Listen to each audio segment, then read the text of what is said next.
Bienvenidos a la resolución del trabajo práctico número 10, donde vamos a ver antipsicóticos, antiparkinsonianos y antidemenciales. Comenzamos con los fármacos antipsicóticos. Ejercicio número 1. Complete el siguiente cuadro comparativo entre los antipsicóticos típicos o antipsicóticos de primera generación y los antipsicóticos atípicos o antipsicóticos de segunda generación. Como pueden ver, en la guía de trabajos prácticos hay un cuadro que nos permite marcar ciertas diferencias entre los antipsicóticos de primera y segunda generación. La primera característica es el mecanismo de acción, con una alta potencia de bloqueo de receptores dopaminérgicos, de dos específicamente, aunque también tiene la capacidad de poder bloquear otros receptores, pero de forma no selectiva, como histaminérgicos, muscarínicos, como así también alfa-1. Los de segunda generación, en cambio, el bloqueo sobre los receptores dopaminérgicos de 2 es mucho más débil, tiene menor potencia, pero tiene mayor selectividad para bloquear otros receptores como los serotoninérgicos. El principal efecto adverso que tienen los de primera generación es el síndrome extrapiramidal, mientras que los de segunda generación más bien tienen un síndrome de tipo metabólico. La eficacia para el control de los síntomas positivos para los de primera generación es mucho mayor si se lo compara con los de segunda generación, que tienen una eficacia de tipo intermedia, mientras que la eficacia para el control de los síntomas negativos, en el caso de los de primera generación, es mucho menor si se lo compara con los de segunda generación, que tiene mayor eficacia. Ejercicio número 2. Una paciente de 40 años de edad se presenta a la consulta con síntomas de descompensación psicótica. Usted decide tratar dichos síntomas con tioriacina. Al comenzar el tratamiento, la paciente se queja de un intenso dolor ocular acompañado de náuseas y vómitos. Al examinarlo, se observa el ojo rojo y midriático. Usted hace el diagnóstico presuntivo de glaucoma de ángulo estrecho. Pregunta número 1. ¿Qué es la tioriacina? Y explique su mecanismo de acción. Es un antipsicótico de primera generación, o también llamado típico, que pertenece dentro de la clasificación química a una fenotiacina. El mecanismo de acción que presenta es el bloqueo de múltiples receptores con distinta potencia. Uno los puede ordenar inclusive de mayor a menor dependiendo de la potencia, teniendo en primer lugar a los receptores muscarínicos o M1, seguido a los H1 o histamínicos, luego vienen los alfa-1 adrenérgicos y finalmente los dopaminérgicos de 2. También puede bloquear canales de calcio a nivel neuronal del músculo cardíaco, como también del músculo liso. En la pregunta número 2, ¿por qué el paciente desarrolló un glaucoma de ángulo estrecho? El paciente desarrolló un glaucoma de ángulo estrecho como efecto adverso del potente bloqueo de los receptores muscarínicos, recordemos que es donde más fuerte tiene el bloqueo, lo cual provocó un aumento de la presión intraocular y esto terminó generando también un glaucoma. Pregunta número 3. Nombra otros efectos adversos de la tioriacina y relaciónelos con el mecanismo de acción de este fármaco. En este caso podemos ver que, dependiendo del bloqueo, por ejemplo, de M1, vamos a encontrar un efecto de tipo atropínico, con visión borrosa, midriasis, sequedad bucal, taquicardia, constipación, retención urinaria y síndrome confusional. Si vamos a un bloqueo H1 o histamina, puede dar sedación y aumento de peso. Por bloqueo alfa-1, hipotensión ortostática y eyaculación retrógrada, y por bloqueo de 2, síndrome extrapiramidal e hiperprolactinemia, que se evidencia en las alteraciones en el ciclo menstrual, galactorrea y disminución de la libido. Por el bloqueo de los canales de calcio a nivel neuronal, del músculo cardíaco y del músculo liso, podría llegar a generar una prolongación del QT, como así también arritmias. Pregunta número 4. Si tuviese que reemplazar la tioriacina por otro fármaco del grupo, ¿cuál elegiría y por qué?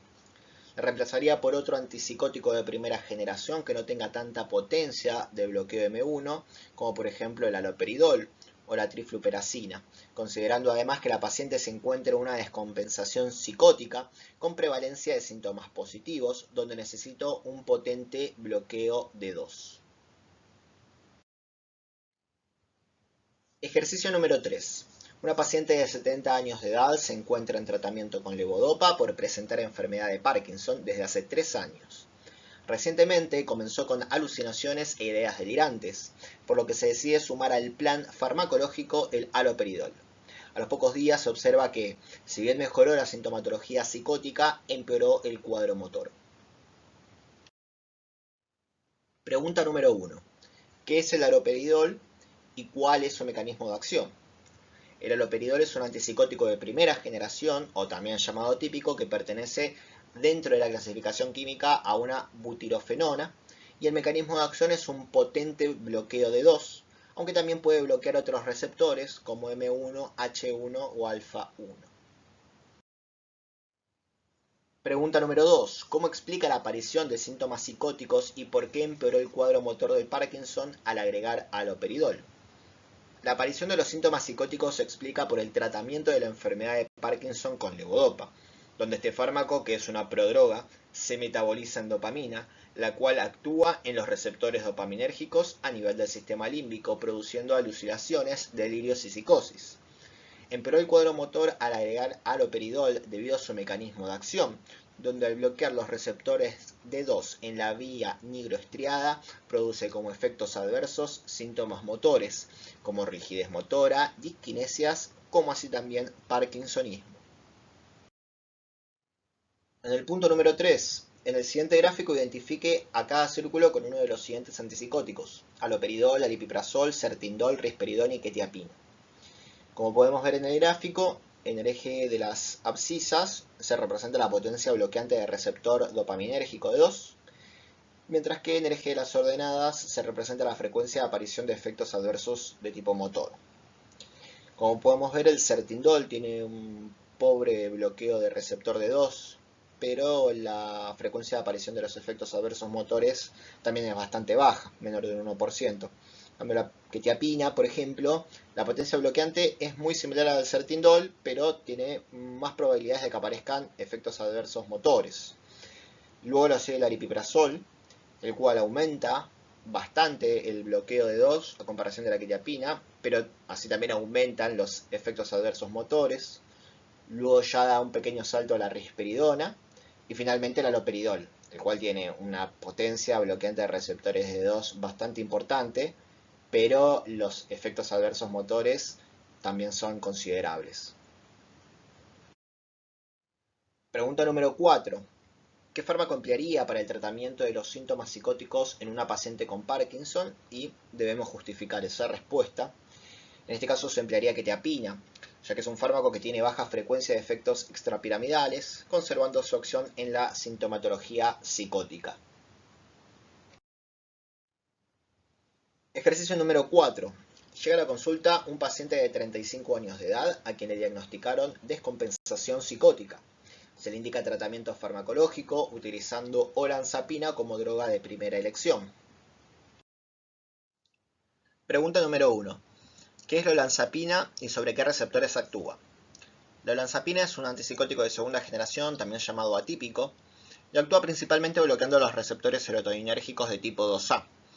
También bloquea receptores D2 con selectividad límbica, receptores D1 y D4, receptores serotoninérgicos 2C, alfa 1, H1 y M1, como así también es agonista parcial de los receptores serotoninérgicos de tipo 1A. Pregunta número 2. Otro antipsicótico presenta una estructura química similar, y en este caso es la clozapina. Punto número 3. Compare el haloperidol y la olanzapina, analice las ventajas y desventajas para su uso en el problema planteado. En este caso vemos que las ventajas que tiene el haloperidol es que es mucho más potente y tiene un rápido comienzo de acción, mientras que las desventajas son los efectos adversos. Recordemos en el punto anterior que es uno de los que mayor frecuencia tiene la aparición de efectos adversos de tipo motor. En cambio, la olanzapina, la ventaja es que actúa sobre síntomas positivos y negativos, y la desventaja es que genera un aumento de peso. Si tenemos que relacionarlo con el cuadro del paciente, vemos si estamos de acuerdo o no con el tratamiento indicado y por qué, y no vamos a estar de acuerdo, más que nada por la sintomatología que tiene el paciente. Está descompensado, por lo tanto necesitamos un fármaco que actúe de forma rápida, y se utilizó como primera línea la olanzapina, la cual no actúa de forma rápida, sino que la indicada sería el haloperidol como primera línea. Entonces la idea en este caso sería utilizar un fármaco con una alta potencia de bloqueo de 2, disminuir la sintomatología psicótica lo más rápido posible, y luego para tratar de evitar los efectos adversos que puede llegar a generarle el haloperidol a largo plazo, podríamos rotar por otro fármaco. Ejercicio número 5. En función de la frecuencia con la que generan efectos adversos metabólicos, ordene los siguientes antipsicóticos de segunda generación: risperidona, olanzapina, azenapina, quetiapina y clozapina. En este caso, lo que se tiene que hacer es ordenar los fármacos que se nombraron anteriormente y ordenarlos de menor a mayor, dependiendo de la frecuencia de efectos adversos de tipo metabólico que tienen, donde la azenapina es el fármaco el cual tiene menor efecto adverso de tipo metabólico. Lo sigue la risperidona, después la quetiapina, luego la olanzapina y finalmente la clozapina. Ejercicio número 6. Una paciente de 30 años de edad que sufre de esquizofrenia consulta a su psiquiatra para control. Se encuentra en tratamiento con risperidona. Durante la entrevista refiere amenorrea de 3 meses de evolución. Sin otro dato de importancia en el interrogatorio, el médico decide realizarle un test de embarazo, el cual da negativo. Con la sospecha de que dicho cuadro sea producido por el antipsicótico, decide reemplazar la risperidona por otro antipsicótico. Pregunta número 1. ¿Por qué mecanismo la risperidona puede producir la amenorrea? En este caso se da por un bloqueo de receptores D2 en la vía túbulo-infundibular, donde genera una hiperprolactinemia, alterando de esta manera el ciclo menstrual, donde además de generar amenorrea, puede producir galactorrea y disminución de la libido. La pregunta número 2. ¿Qué consecuencias a largo plazo puede producir una amenorrea inducida por risperidona? La respuesta es trastornos en la fertilidad. Pregunta número 3. ¿Por qué drogas reemplazaría la risperidona? Y nombrar 3 como mínimo. En estos casos puede ser reemplazada por olanzapina, quetiapina o aripiprazol. Pregunta número 4. ¿Qué diferencias tiene la risperidona con las drogas por usted elegidas desde el punto de vista farmacodinámico? La diferencia es que la risperidona tiene una alta afinidad por los receptores D2. Se dice que es el antipsicótico más típico de los atípicos, y las drogas elegidas como alternativa presentan menor afinidad por estos receptores, por lo cual producirían menos efectos adversos relacionados con estas vías, incluida la túbulo-infundibular. Ejercicio número 7. Uno de los efectos adversos de los antipsicóticos de segunda generación es la prolongación del intervalo QT. Este efecto adverso pone en riesgo la vida del paciente, ya que puede desencadenar una arritmia ventricular grave. La magnitud de este efecto adverso no es igual para todos los antipsicóticos de segunda generación. Coloque en los recuadros el nombre del antipsicótico de segunda generación que se corresponde con la magnitud de la prolongación del QT representado por flechas. Y en este caso tenemos 4 fármacos que son la ciprasidona, quetiapina, azenapina y amisulpirida. Como podemos ver en la imagen, el fármaco que mayor prolonga el QT es la ciprasidona, luego es seguido por la azenapina, viene la quetiapina después y finalmente la amisulpirida. Ejercicio número 8. Antiguamente una clasificación clínica dividía a los antipsicóticos en antipsicóticos de tipo incisivo, sedativos y de transición. Si bien era útil clínicamente, esta clasificación ha caído en desuso porque induce a pensar que los incisivos son más eficaces como antipsicóticos, cuando en realidad difieren en potencia y no en eficacia. En relación con esto, pregunta número 1. Defina qué es la eficacia de una droga. Es el efecto máximo que produce un fármaco. Punto número 2. Defina qué es la potencia de una droga. Es la concentración a la cual produce el 50% del efecto máximo. Pregunta número 3. Diferencia eficacia de efectividad clínica. La eficacia es un parámetro farmacológico distinto de la efectividad clínica que demuestra si sirve o no el fármaco para una determinada indicación terapéutica. Pregunta número 4. En base a sus respuestas anteriores, complete los siguientes gráficos de barras. En este caso, vemos que la eficacia difiere de la potencia de los 3 antipsicóticos que nombramos. En el caso de la tiroidacina, por ejemplo, forma parte del grupo de los antipsicóticos de transición, mientras que la clorpromacina forma parte de los antipsicóticos de tipo sedativos, mientras que el haloperidol forma parte de los antipsicóticos de tipo incisivos. Vemos que la eficacia va a seguir siendo la misma para los 3, lo que va a diferir es la potencia. Bien, la potencia del haloperidol va a ser mucho mayor con respecto a la tioriacina como así también a la clorpromacina.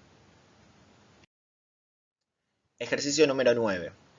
La clozapina es un antipsicótico de segunda generación que posee una eficacia superior al del resto de los antipsicóticos, pero cuenta con numerosos efectos adversos. Punto número 1. Completa el siguiente esquema mencionando los efectos adversos de la clozapina. Tengamos en cuenta que los efectos adversos se pueden dividir en dosis dependiente o dosis independiente. A su vez, estos se pueden dividir en graves poco frecuentes o leves muy frecuentes. En el caso de los dosis dependientes o dependientes de las dosis, como graves poco frecuentes se presentan las convulsiones, mientras que los leves muy frecuentes son la sedación, la hipotensión ortostática y la somnolencia. En el caso del efecto adverso independiente de la dosis, tenemos efectos adversos graves poco frecuentes como la granulocitosis y leves muy frecuentes como el aumento de peso. Pregunta número 2. Indique con qué frecuencia deberían realizarse los controles hematológicos y por qué se deben respetar esos intervalos. En estos casos se tiene que realizar al menos una vez por semana hasta la semana 18 de tratamiento un examen de tipo hematológico y a partir de ese momento se realizarán controles hematológicos una vez por mes hasta 8 meses post finalización del tratamiento. ¿Por qué se tiene que hacer una vez por semana durante las primeras 18 semanas? Más que nada se da porque durante ese periodo de tiempo aumenta mucho más la incidencia de granulocitosis, que como dijimos, si bien no es muy frecuente, puede ser grave, hasta inclusive fatal. Bien, de hecho se cree que el pico de granulocitosis es en la semana 12. Por lo tanto, una vez que se cumplen las primeras 18 semanas de tratamiento, disminuye, a medida que va pasando el tiempo, disminuye cada vez más la probabilidad de poder generar agranulocitosis. No obstante, siempre se tiene o se maneja un margen al menos de 8 meses post finalización del tratamiento. Ejercicio número 10. Los antipsicóticos típicos bloquean los receptores de 2, M, H1 y alfa 1. Punto número 1. Mencione los efectos terapéuticos y o adversos asociados al mencionado bloqueo y mencione un antipsicótico que tenga mayor afinidad por cada uno de dichos receptores. En el caso de los receptores dopaminérgicos de 2, elegimos al haloperidol, ya que es el que mayor afinidad y potencia tiene sobre estos receptores. Tiene la capacidad de poder ser antipsicótico, pero también tiene funcionalidad como antiemético. Y los efectos adversos son un síndrome extrapiramidal, sedación, hiperprolactinemia, hipotensión ortostática y síndrome atropínico. En el caso de los receptores muscarínicos, la tioriacina es el que mayor afinidad tiene, generando un síndrome atropínico con sequedad bucal, midriasis, constipación, retención urinaria y confusión. En el caso de los receptores H1, el fármaco es la clorpromacina, el cual nos genera una sedación, como así también aumento de peso. Finalmente, los receptores alfa 1 se están bloqueados o tienen mayor afinidad por la clorpromacina, el cual puede generar arritmias, alteración del electrocardiograma, hipotensión ortostática, como así también eyaculación retrógrada. Punto número 2. En función del perfil de efectos adversos, ¿en qué población de pacientes deberían emplearse con precaución o no deberían emplearse los antipsicóticos que menciono? En este caso, los pacientes aniosos con enfermedad de Parkinson o aquellos que presentan tratamiento hipertensivo, pacientes con alteraciones cardíacas, como también pacientes que presentan alteraciones metabólicas, siempre teniendo en cuenta, como dijimos anteriormente, los efectos adversos que generan estos antipsicóticos. Ejercicio número 11. Un médico atiende a un paciente de 85 años que padece demencia senil. Dado que el paciente comenzó a tener alucinaciones, su médico le receta risperidona, a la dosis terapéutica máxima propuesta para los adultos, el cual son 6 miligramos por día. A la semana el paciente presenta intensa rigidez y temblor. Pregunta número 1. ¿Es la risperidona un antipsicótico típico o atípico? Dentro de la misma pregunta, ¿por qué este paciente presentó extrapiramidalismo medicamentoso tan marcado si recibió dosis de risperidona dentro del margen terapéutico? Porque la risperidona tiene altas afinidades por receptores de 2, entonces administrada a dosis terapéuticas máximas es el antipsicótico atípico que mayores efectos adversos extrapiramidales produce. Para minimizar el riesgo de aparición de dicho efecto adverso, ¿cuál debió haber sido la conducta inicial? se debió titular el fármaco, es decir, administrar la menor dosis terapéutica e ir subiendo lentamente hasta alcanzar la respuesta terapéutica dentro del rango aceptado. Comenzamos con los fármacos antiparkinsonianos. Ejercicio número 12. Un paciente de 39 años concurre al neurólogo por presentar temblor en reposo de magnitud moderada de comienzo reciente. Al examen físico, el paciente presenta pérdida de los movimientos asociados. Luego de un examen exhaustivo, el neurólogo diagnostica enfermedad de Parkinson. Pregunta 1. ¿Cuál es el medicamento que se emplea con mayor frecuencia para iniciar el tratamiento de la enfermedad de Parkinson? En este caso, los fármacos de primera línea son los agonistas dopaminérgicos, como la bromocriptina, pergolide, pramipexol o el ropirinol. Pregunta número 2. ¿Cuáles son las opciones terapéuticas en los pacientes con enfermedad de Parkinson de comienzo precoz? Se le pueden dar inhibidores de la monoaminoxidasa de tipo B, como selegilina o rasagilina, los inhibidores de la catecolometiltransferasa, como tolcapone o entacapone, anticolinérgicos, como el viperideno, aunque solo es para jóvenes en los cuales los temblores son los síntomas predominantes, o así también antivirales, como la amantadina, el cual también está indicado solo para jóvenes al inicio de la enfermedad, en los que la bradicinesia es el signo más importante. Dentro de la pregunta 2, ¿cuáles son las razones por las que se prescriben estas drogas como tratamiento inicial?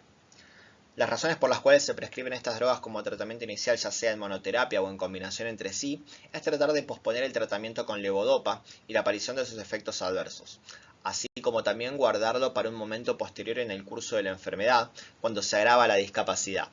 Esta estrategia está basada en el concepto probado de que la duración a lo largo del plazo de la capacidad de respuesta de un paciente, dado la levodopa, es finita y que la droga debe ser racionada. En este caso, el neurólogo decide iniciar el tratamiento con selegilina. Pregunta número 3. ¿Cuál es el mecanismo de acción de la selegilina? La selegilina es un inhibidor de la monoaminoxidasa, siendo su mecanismo de acción la inhibición selectiva de esta enzima, del tipo B, de manera irreversible a bajas dosis, y del tipo A altas dosis. Tengamos cuenta que existe un IMAO de tipo A y un IMAO de tipo B. De esta manera evita el metabolismo, o sea la degradación de las catecolaminas, y aumenta la disponibilidad de dopamina. Además bloquea la recaptación de dopamina desde la brecha sináptica, aumentando su concentración en el sistema nervioso. Dentro de la pregunta 3, ¿cuál es la principal limitación del uso de este fármaco, o sea la selegilina, en pacientes con enfermedad de Parkinson de inicio tardío? La principal limitación del uso de este fármaco en pacientes con enfermedad de Parkinson de inicio tardío es la confusión como un efecto adverso frecuente que aparece en los ancianos. Pregunta número 4. ¿Cuáles son los principales efectos adversos de la selegilina? El insomnio, las disquinesias, náuseas, arritmias cardíacas benignas y cefaleas. También puede causar hipo o hipertensión, como así también confusión en los ancianos. Punto 5. Describe en el cuadro las diferencias y similitudes entre la selegilina y la rasagilina.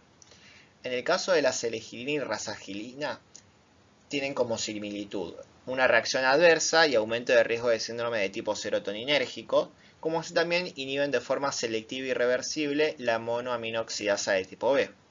Las diferencias son el tiempo de vida media. La selegilina tiene un tiempo de vida media de 1,5 horas, mientras que la rasagilina de 1 a 3 horas.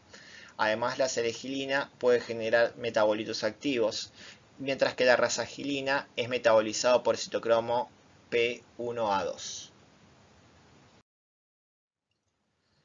Dentro del mismo ejercicio, tras haber cumplido un año con selegilina con buena respuesta sintomática, el paciente comienza con síntomas depresivos, por lo que su médico le indica fluoxetina, un antidepresivo del grupo de los inhibidores selectivos de la recaptación de serotonina, también conocidos como IRS. A los pocos días, el paciente comienza con insomnio, fiebre, midriasis, náusea, diarrea, mioclonías, alucinaciones y una marcada hipertensión arterial. Pregunta 6. ¿Qué pudo haber ocurrido? ¿Por qué mecanismos? ¿Y cómo se denomina el cuadro que presentó el paciente? Pudo haber ocurrido una interacción farmacológica entre la selegilina, que es un inhibidor de la monoaminoxidasa, y la fluoxetina, que es un inhibidor recaptador de serotonina, donde se potencia el aumento de las aminas, en este caso noradrenalina y serotonina, en brecha sináptica, debido a sus mecanismos de acción, llevando de esta manera al paciente a un cuadro denominado síndrome serotoninérgico, el cual presenta la clínica descripta. Ejercicio número 13. En un experimento de laboratorio se administra a un ratón los siguientes agonistas de receptores dopaminérgicos en 3 secuencias. Tenemos 3 secuencias. Secuencia número 1 corresponde a levodopa, la número 2 a levodopa más carbidopa, la secuencia número 3 a dopamina, y el punto 1 nos pide que completemos en los círculos de gráfico de barras a cuál corresponde cada secuencia. Además, en el gráfico podemos observar que en el eje de las ordenadas se representa la biodisponibilidad de la droga en el sistema nervioso central. La primera barra corresponde a levodopa, a la secuencia número 1, la segunda barra corresponde a dopamina, mientras que la tercera barra corresponde a levodopa más carbidopa. ¿Por qué la tercera barra es la que mayor biodisponibilidad tiene a nivel del sistema nervioso central? La respuesta se justifica o se fundamenta, ya que la levodopa, en conjunto con carbidopa, es fundamental porque la carbidopa se encarga de inhibir a una enzima denominada descarboxilasa periférica. Esa enzima se encarga de metabolizar la levodopa. La levodopa ya de por sí tiene que llegar hasta el sistema nervioso central, atravesar la barrera hematoencefálica, lo que le lleva un tiempo. Si en el plasma tenemos una enzima que se encarga de degradarla, la concentración de la droga, en este caso la levodopa, va a disminuir y no va a poder ser efectiva. Por lo tanto, al inhibir nosotros la descarboxilasa periférica, le vamos a dar un aumento del tiempo de vida media de la levodopa para que pueda ingresar al sistema nervioso central, bien, y tener la capacidad de poder realizar su efecto. Por eso la biodisponibilidad es mucho mayor.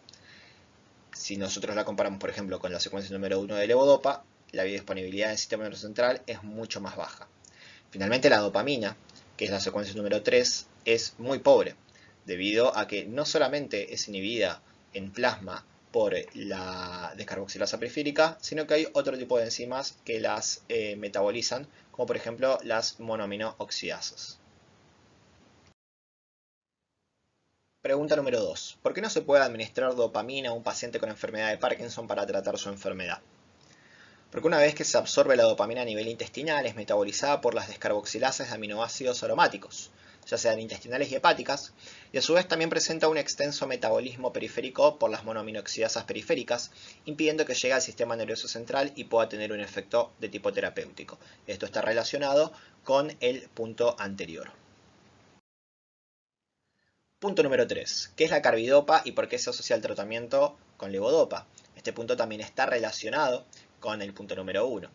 Dijimos que la carbidopa es un inhibidor de descarboxilasa periférica y se asocia a la levodopa justamente para prevenir que este último fármaco sea metabolizado a nivel periférico y así poder llegar al sistema nervioso central. Es decir, que aumenta la biodisponibilidad a nivel del sistema nervioso central y a su vez disminuyen las reacciones adversas periféricas, como náuseas, vómitos, hipotensión ortostática, constipación, incontinencia urinaria, como así también arritmias. Dentro del mismo punto, ¿qué otro fármaco puede utilizarse con el mismo objetivo? La benseracida es otro fármaco que puede utilizarse con el mismo objetivo que la carbidopa. Ejercicio número 14. Un paciente de 68 años consulta a su médico por temblor de reposo, rigidez y bradicinesia de un año de evolución. Su médico realiza diagnóstico clínico de enfermedad de Parkinson e inicia tratamiento con levodopa por vía oral. A las 24 horas, el paciente se comunica con el médico por presentar vómitos en varias oportunidades. Pregunta número 1. ¿Qué es la levodopa y sobre qué receptores actúa? Es un precursor de la dopamina que ejerce su acción al interactuar con los receptores dopaminérgicos D1 y D2 en la terminal postsináptica. La levodopa accede al cerebro atravesando la barrera hematoencefálica por medio del transporte activo para aminoácidos neutros con los cuales compite. Una vez dentro, se transforma en dopamina mediante la acción de la descarboxilasa de aminoácidos aromáticos en las neuronas del sistema nervioso central que aún no han sido afectadas por la evolución natural de la enfermedad. Pregunta número 2. ¿Por qué vomitó el paciente? Por el efecto adverso a nivel periférico de la levodopa en los receptores D1 ubicados en la zona quimiorreceptora gatillo en el tronco encefálico, área del sistema nervioso central que carece de barrera hematoencefálica y sufre efectos de la dopamina circulante, produciendo vómitos. Este efecto adverso se puede aliviar administrando la medicación junto con los alimentos o aumentando la concentración de carbidopa, o bien indicando la toma concomitante con domperidona, que es un antiemético. Punto número 3. Enumere en el siguiente esquema, por orden de frecuencia, los efectos adversos periféricos de la levodopa que le advertiría al paciente. En primer lugar, las náuseas. En segundo, los vómitos. El tercero, la hipotensión ortostática. El cuarto, la constipación. Y por último, la incontinencia urinaria y las arritmias. Dentro del mismo ejercicio, el médico le explicó que los vómitos son una complicación frecuente y temprana del tratamiento. Le indicó que sumara al tratamiento metoclopramida bioral en gotas y le aseguró que con este tratamiento sus vómitos finalizarían. ¿Qué es la metoclopramida y cuál es su mecanismo de acción? Es un antiemético proquinético. Bloquea receptores de 2 en el área de excitación de los quimiorreceptores dentro del sistema nervioso central. También bloquea los receptores serotoninérgicos de tipo 3, implicados en el mecanismo de la náusea y el vómito. Con el correr de los días, los vómitos y náuseas fueron mejorando y el paciente continuó con la medicación indicada, levodopa más metoclopramida, pero vuelve a los 7 días porque sus síntomas parkinsonianos no habían mejorado e incluso habían empeorado. El médico reconsideró el tratamiento y suspendió la metoclopramida. Le explicó al paciente que era probable que dicho fármaco fuera la responsable de la pobre mejoría. Por lo tanto, le indicó que cambiaría por domperidona. ¿Cuál es la diferencia entre la metoclopramida y esta nueva medicación?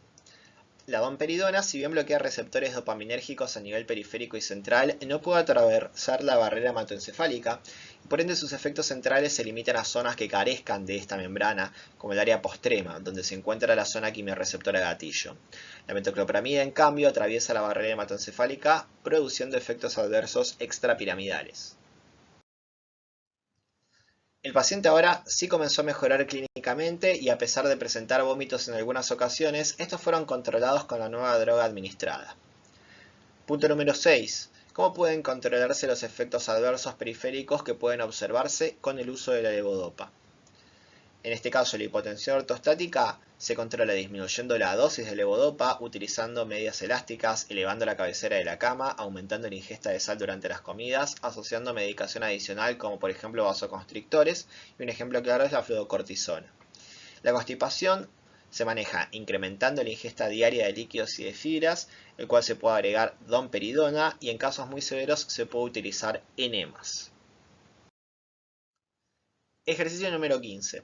El mismo paciente del ejercicio anterior, tras unos meses de tratamiento y mejoría, ha notado que la medicación, la levodopa, no le es tan efectiva luego de ciertas comidas. Pregunta 1. ¿Con qué tipo de dieta puede observarse este efecto? Dietas ricas en proteínas como carnes, quesos, lácteos y huevos. Su médico le explica detalladamente que las proteínas pueden disminuir o hacer errática la absorción de la levodopa. Pregunta número 2. ¿Cuál es la explicación de dicho fenómeno? Porque compite la levodopa con el transportador de aminoácidos a nivel intestinal en un sistema de transporte activo y saturable, absorbiéndose menos debido a que hay un gran número de aminoácidos provenientes en la dieta hiperproteica. ¿Qué recomendaciones le habrá dicho su médico? Como recomendación, su médico le habrá dicho que ingiera la levodopa lejos de las comidas y que trate que éstas contengan menos proteínas. Ejercicio 16. El tratamiento con levodopa sigue siendo la piedra angular del tratamiento del Parkinson, pero a largo plazo está marcado de complicaciones. Punto 1. ¿En cuánto tiempo espera encontrar complicaciones tardías del tratamiento? El periodo de tiempo aproximado es entre 4 a 5 años. Punto número 2. Completa el siguiente gráfico de eficacia de levodopa si el paciente comienza a tomar la misma a los 63 años. En el gráfico vemos que en el eje de las ordenadas se expresa o se representa la eficacia, mientras que en el eje de las abscisas se representa la edad. Dijimos anteriormente que el periodo de tiempo el cual es utilizada la levodopa, o más bien tiende a tener una eficacia alta, es aproximadamente entre 4 y 5 años, razón por la cual una persona que comienza a tomarla a los 63 años, ya a partir de los 66-67 años comienza a reducir su eficacia.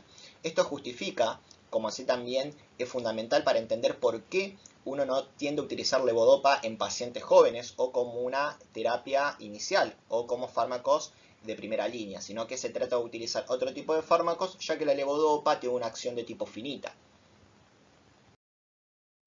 Punto número 3. Marca en el gráfico concentración-tiempo en qué momento un paciente con enfermedad de Parkinson que recibe levodopa por vía oral puede desarrollar efectos adversos motores.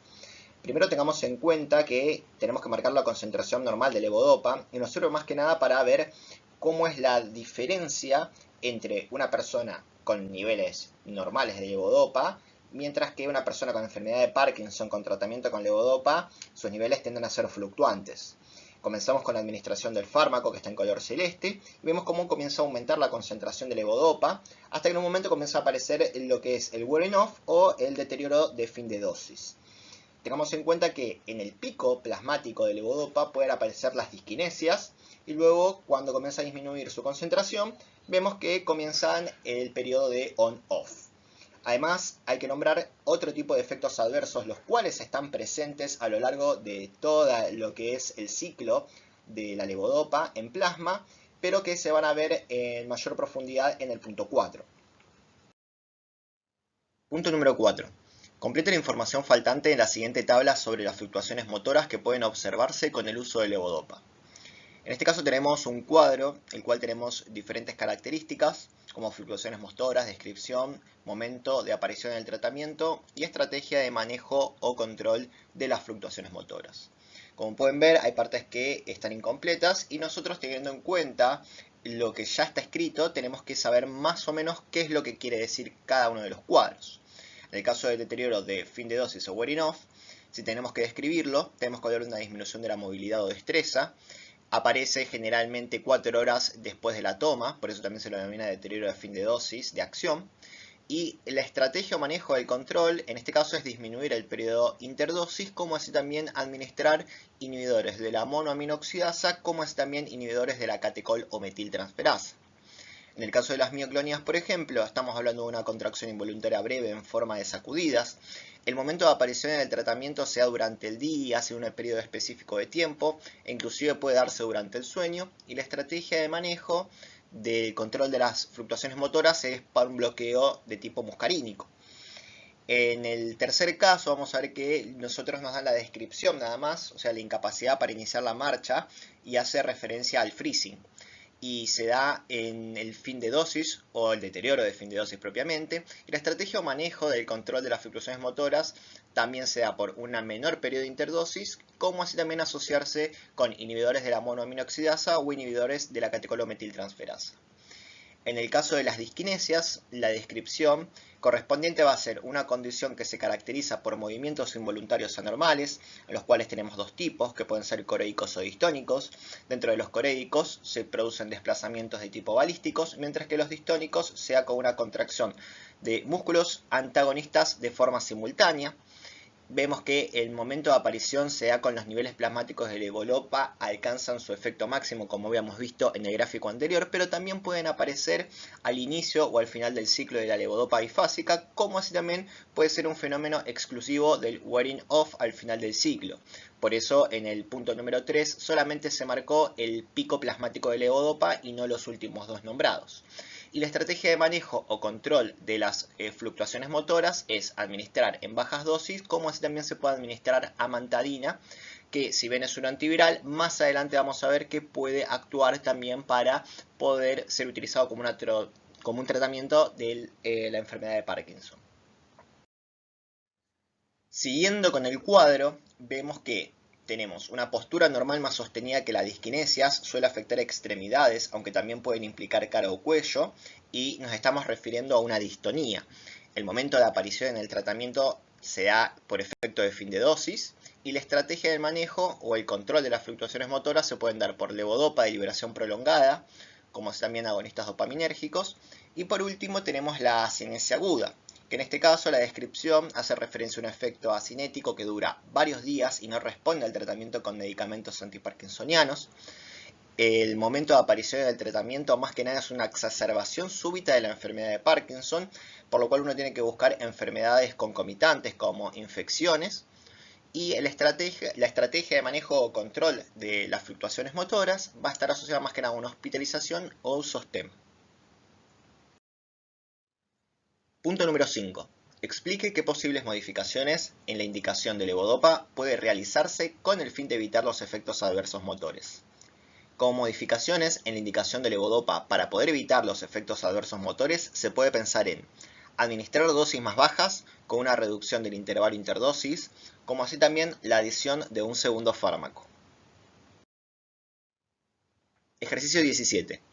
Una paciente de 70 años de edad se encuentra en tratamiento con levodopa por presentar enfermedad de Parkinson desde hace 3 años. Recientemente, el paciente comienza a presentar alucinaciones visuales, delirio y un cuadro confusional, por lo cual se decide tratar al paciente con un antipsicótico. Pregunta número 1. ¿Cómo podría explicarse el cuadro presentado por el paciente? La administración de levodopa genera en el paciente una sobreestimulación de la vía mesolímbica, ya que a este nivel se encuentran receptores de tipo dopaminérgico. La hiperfunción de esta vía tiene relación con regiones que se encargan de procesar los sentidos, contribuyendo a la formación de los síntomas positivos como alucinaciones y delirios. Punto número 2. Nombre las 4 vías dopaminérgicas que se muestran en el gráfico, explique su ubicación y función y describa cuál está involucrada en la patología de base que presenta el paciente, que sabemos es enfermedad de Parkinson, como así también cuáles están involucradas en el efecto adverso del caso descrito. Finalmente pregunta cuál es la consecuencia del bloqueo dopaminérgico en cada una de las vías. Vamos por partes. Primero tenemos que nombrar las 4 vías dopaminérgicas que están mostrando en el gráfico. Como podemos ver, hay 4 vías, bien, las cuales están numeradas por 1, 2, 3 y 4. La primera corresponde a la nigroestriada, la cual se proyecta desde la sustancia nigra a los ganglios basales y forma parte del sistema nervioso extrapiramidal y controla los movimientos motores. La segunda es la mesolímbica, que se proyecta desde el área tegmental ventral del tronco encefálico a regiones límbicas como el núcleo accumbens. La tercera es la mesocortical, que se proyecta desde el área tegmental ventral y se dirige hacia la corteza prefrontal, dorsolateral y ventromedial, y se encuentra relacionada con la regulación de funciones ejecutivas y cognitivas, como así también con la regulación emocional y del afecto. Y finalmente tenemos la cuarta, que es la tuberoinfundibular, que está compuesta por haces que parten desde el hipotálamo a la hipófisis anterior. Luego nos pregunta que cuál de estas vías es la que está involucrada en la patología. Como sabemos, en la enfermedad de Parkinson, la vía que está afectada es la nigroestriada, bien, o es por una disminución de las concentraciones de dopamina, como así también en este caso puede llegar a generarse por un bloqueo. En este caso también nos preguntan cuál es la consecuencia del bloqueo dopaminérgico. Bueno, podríamos llegar a exacerbar las manifestaciones clínicas de la enfermedad de Parkinson. También nos pregunta cuál está involucrado el efecto adverso del caso descrito. Como vimos, el paciente sufre de alucinaciones, y eso es algo característico, por ejemplo, de los síntomas positivos en el caso de la esquizofrenia. Y eso ocurre cuando hay una alteración en la vía mesolímbica.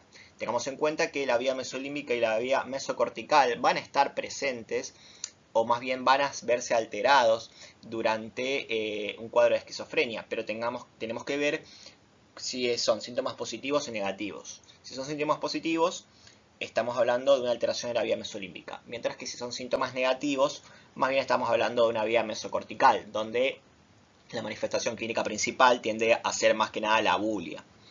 Y finalmente, si hay un bloqueo dopaminérgico a nivel tuberoinfundibular, vamos a generar hiperprolactinemia. Bien, más que nada porque esta vía está asociada principalmente con la liberación de prolactina.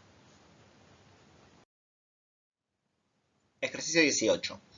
El paciente JG de 82 años de edad, que ya cumplió 7 años de tratamiento con levodopa más carbidopa por su enfermedad de Parkinson, consulta a su neurólogo porque presenta disquinesias y distonías. El médico cree que sería conveniente asociar una segunda droga al tratamiento. Punto número 1. ¿Qué otras drogas le puede indicar dicho médico? En este caso tenemos 4, que pueden ser agonistas dopaminérgicos, inhibidores de la monoaminoxidasa, también conocidos como IMAO, inhibidores de la catecolamitiltransferasa, también conocidas como ICOMT, y anticolinérgicos. Luego de un exhaustivo interrogatorio y análisis del caso, el neurólogo decide indicarle un agonista dopaminérgico asociado a levodopa. Punto 2. ¿Cuál es el objetivo de dicha estrategia terapéutica? Mejorar los síntomas, evitar complicaciones motoras, como es también permite disminuir la dosis de levodopa. Punto número 3. ¿En qué casos puede comenzarse el tratamiento con agonistas dopaminérgicos como monoterapia y con qué objetivo? En pacientes jóvenes se puede comenzar el tratamiento con agonistas dopaminérgicos como monoterapia, con la final de evitar la progresión de la enfermedad y tratar de posponer el tratamiento con levodopa y la aparición de sus efectos adversos, así como también guardarlo para un momento posterior en el curso de la enfermedad cuando se agrava la discapacidad. Esta estrategia está basada en el concepto probado de que la duración a largo plazo de la capacidad de respuesta de un paciente, dada la de levodopa, es finita y que la droga debe ser racionada. Punto número 4. ¿Estaría justificado haber indicado sumar al tratamiento con levodopa un agonista dopaminérgico si el paciente no hubiera respondido eficazmente a la levodopa? La respuesta es no, no estaría justificado, ya que los agonistas dopaminérgicos no son eficaces en pacientes que no muestren respuesta a la levodopa. Punto número 5. Menciones cuáles son los agonistas dopaminérgicos que pudieron haberse empleado en el paciente JG. Los agonistas dopaminérgicos que pudieron haberse utilizado son bromocriptina, lisuride o apomorfina. ¿Por qué no son de elección en este paciente el cabergolide y el pergolide? La cabergolina o cabergolide, como así también la pergolide, no son utilizados para el tratamiento de la enfermedad de Parkinson debido a que se asociaron a enfermedad valvular cardíaca. Continuando el ejercicio, el paciente concurre al consultorio de clínica médica refiriendo que desde hace una semana, cada vez que se levanta de estar sentado se marea y en varias oportunidades se ha caído. Este efecto adverso coincide temporalmente con el inicio de tratamiento farmacológico con pramipexol. Punto número 6. ¿A qué se puede ver el cuadro del paciente? Tengamos en cuenta que el pramipexol es un agonista que actúa sobre receptores dopaminérgicos de 2, de 3, de 4, y el efecto adverso principal es la hipotensión ortostática que se genera por la acción sobre los receptores D2 ubicado en vasos sanguíneos, produciendo un efecto vasodilatador debido a la disminución de la noradrenalina. ¿Qué recomendaciones debe haberle realizado el médico? Tenemos varias. Levantarse despacio, realizar movimientos lentos cuando se pasa de estar acostado a ponerse de pie. Además, cuando se levanta de la cama, sentarse en el borde unos minutos antes de ponerse de pie. Elevar la cabecera de la cama, mover las piernas cuando uno está de pie, utilizar medias elásticas, evitar doblar la cintura, por ejemplo si se cae algo al suelo levantarlo poniéndose de cuclillas, beber líquido y evitar el alcohol. Punto número 7. ¿Qué otros efectos adversos puede haberse observado en este paciente? Como efectos adversos tenemos náuseas, constipación, sequedad de boca, astenia, vértigo, síncope, somnolencia, insomnio, alucinaciones, edemas periféricos y pérdida de peso. Punto número 8. Si en vez de haberle indicado pramipexol se hubiera indicado bromocriptina, ¿qué efecto adverso debe considerarse especialmente? Se debe considerar el fenómeno de primera dosis, que se manifiesta por un colapso cardiovascular brusco generando hipotensión. Por lo tanto, debe administrarse con precaución en los pacientes que toman medicación antihipertensiva. Dentro del punto 8 nos preguntan qué es la bromocriptina. Bueno, es un agonista dopaminérgico que pertenece a la familia de las ergolinas. Continuando con el punto 8, ¿qué diferencia farmacodinámica presenta la bromocriptina respecto al pramipexol? La bromocriptina actúa como agonista sobre receptores dopaminérgicos de 2 a nivel central, como así también acción antagonista sobre D1 y escasa acción sobre D3. Mientras que el pramipexol es un agonista que actúa sobre receptores D2, D3 y D4. Continuando con el ejercicio, el médico decide descender la dosis de pramipexol y agregar al esquema amantadina. Al mes, el paciente desarrolla un cuadro psicótico con alucinaciones visuales. Punto número 9. ¿Qué es la amantadina? Es un agente antiviral que ha demostrado mejorar los síntomas de la enfermedad de Parkinson. Actúa como antagonista no competitivo de los receptores NMDA, que actúa sobre la transmisión glutaminérgica o glutamatérgica, corrigiendo el desbalance entre las vías glutaminérgicas y dopaminérgicas. Por ello, potencian respuestas dopaminérgicas del sistema nervioso central, libera dopamina y noradrenalina almacenadas, como así también impide la recaptación de esta. Dentro del punto número 9, nos preguntan en qué mecanismo farmacodinámico piensa para justificar el cuadro actual del paciente. Al disminuir la dosis de pramipexol, que actuaba sobre receptores dopaminérgicos, en especial los de D2, se generó un efecto de upregulation de los receptores D2. Esto en conjunto con niveles elevados de dopamina generados de forma indirecta por la administración de amantadina, dan como resultado una hiperfunción en la vía mesolímbica. Esto justificaría la aparición de síntomas positivos de un cuadro psicótico como las alucinaciones. Ejercicio número 19. Un paciente que padece enfermedad de Parkinson desde hace ya 8 años le comenta a su médico que en los últimos meses los síntomas motores habían empeorado. Esto le pide a la mujer que escriba en un papel en qué hora se siente la desmejoría y cuándo toma las dosis de su medicación. La paciente cumple con lo indicado y el médico observa que la desmejoría se produce poco después de cada nueva dosis de levodopa. Pregunta número 1. ¿De qué tipos de efectos adversos se tratan? Se trata de un efecto o deterioro de fin de dosis, también conocido como wearing off. Pregunta número 2. ¿En qué formas podría presentarse clínicamente la desmejoría? Se define como la disminución de la movilidad o la destreza de presentación y evolución gradual en un periodo de minutos u horas en relación temporal estrecha con la toma de la medicación. Continuando con el punto 2. Enumere los posibles esquemas terapéuticos para combatir los efectos tardíos motores de la levodopa. Existen varios esquemas que pueden ir reemplazándose debido a que se pueden presentar algunos efectos adversos. En el primer esquema, inicialmente puede ser manejado mediante el aumento de la dosis de levodopa, siempre que el paciente no presente efectos secundarios y esté tomando una dosis relativamente baja. Sin embargo, el aumento de la dosis a menudo aumenta los efectos secundarios sin el aumento efectivo de la duración de la dosis. El segundo esquema, se utilizan dosis más bajas con una reducción del intervalo interdosis. Sin embargo, es a menudo difícil de ajustar la dosis con precisión y algunos pacientes comienzan a exhibir un todo o nada en la respuesta, donde las dosis bajas no producen efectos clínicos evidentes. Finalmente, el tercer esquema. Se puede adicionar un segundo fármaco, generalmente se opta por un agonista dopaminérgico, debido a que reduce la cantidad de tiempo off en pacientes con enfermedad avanzada y también puede permitir reducir la dosis de levodopa. En estos casos, la apomorfina se utiliza como terapia de rescate cuando el paciente cambia a un estado off. Otro fármaco que se puede adicionar es el inhibidor de la catecolmetiltransferasa o los ICOM, ya que puede prolongar y potenciar el efecto de la levodopa y reducir el tiempo off cuando se administra con una dosis de levodopa. Continuando con el ejercicio, luego de un exhaustivo interrogatorio y análisis del caso, el neurólogo decide indicarle un inhibidor de la catecolmetiltransferasa. El paciente sufre además de una hepatopatía. Pregunta número 3. ¿Cuáles son los fármacos inhibidores de la COMT? Son dos, tolcapone y entacapone. ¿Cuáles son las principales diferencias farmacodinámicas entre los mismos? El tolcapone es un inhibidor selectivo y reversible de la catecolmetiltransferasa que actúa a nivel central y periférico, mientras que el entacapone posee la misma función pero solamente a nivel periférico. Continuando con el punto 3, ¿qué droga es la más recomendable en este paciente y por qué? El más recomendable es el entacapone, ya que no desarrolla daño hepático. Además, tener en cuenta de que el paciente ya tiene una hepatopatía de base. Bien, en cambio, el tolcapone tiene ese efecto adverso, el cual hizo que se tenga que retirar del mercado. Punto número 4. Completa el cuadro sobre efectos adversos del tolcapone. Tenemos efectos adversos de tipo dopaminérgicos, no dopaminérgicos e idiosincráticos.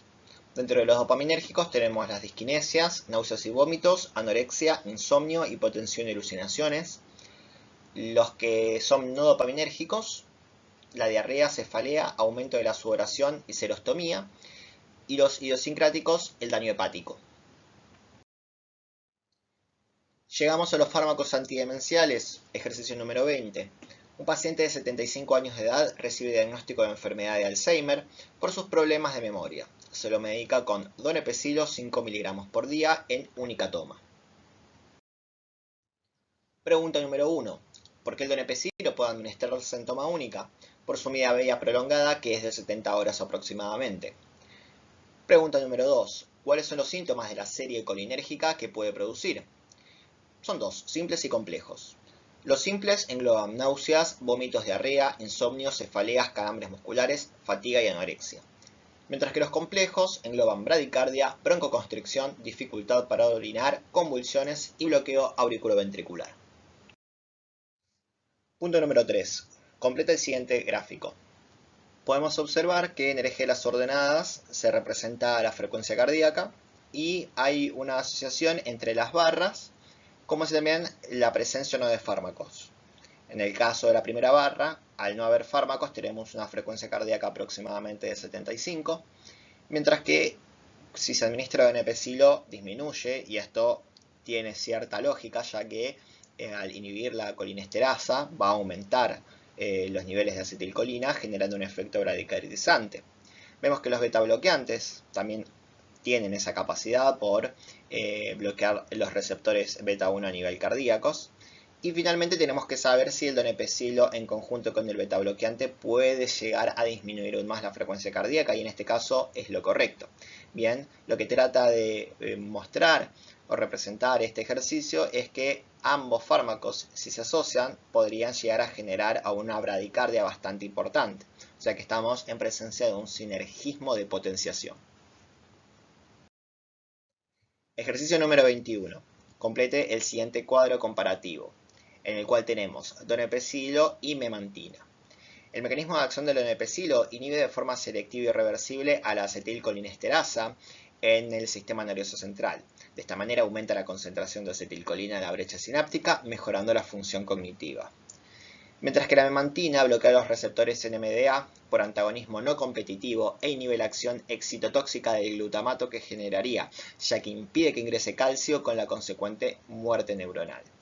El metabolismo del donepezilo tiende a darse por citocromo P2D6 y 3A4 y conjuga con ácido glucurónico, generando metabolitos activos, mientras que la memantina se metaboliza muy poco y entre un 57 a un 82% se excreta sin cambios por orina.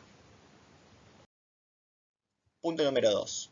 Mencione dos interacciones farmacocinéticas de relevancia para la memantina que pueden incrementar sus niveles plasmáticos. Podremos utilizar alcalinizantes urinarios como bicarbonato de sodio o acetazolamida, y esto va a disminuir su eliminación por atrapamiento iónico. Otra forma es utilizar fármacos que, para poder ser eliminados por vía renal, utilicen un sistema de transporte similar a la amantadina.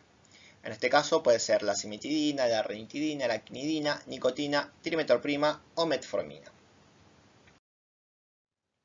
Así damos por finalizado la resolución del trabajo práctico número 10. Espero que les haya sido de ayuda y nos estamos viendo. Chao.